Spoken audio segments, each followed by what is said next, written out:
In front of me is HUAWEI Nova 12i, and today I would like to show you how you can add audio or a video file to text message. Begin by launching messages and selecting or creating a chat. Then you need to tap on this plus at the bottom left corner. And firstly, to create and add an audio file, hit recording at the bottom in the middle. Then touch and hold the microphone. Record your message, and when you're ready, let go. If you want to add a video file, just click on the same plus. Tap on Gallery section on the left and click on your video right away.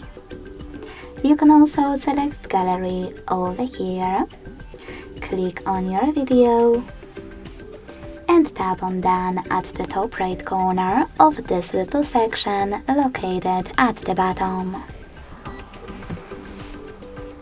Thanks so much for watching. If you enjoyed this video, leave a like, comment and subscribe. Bye!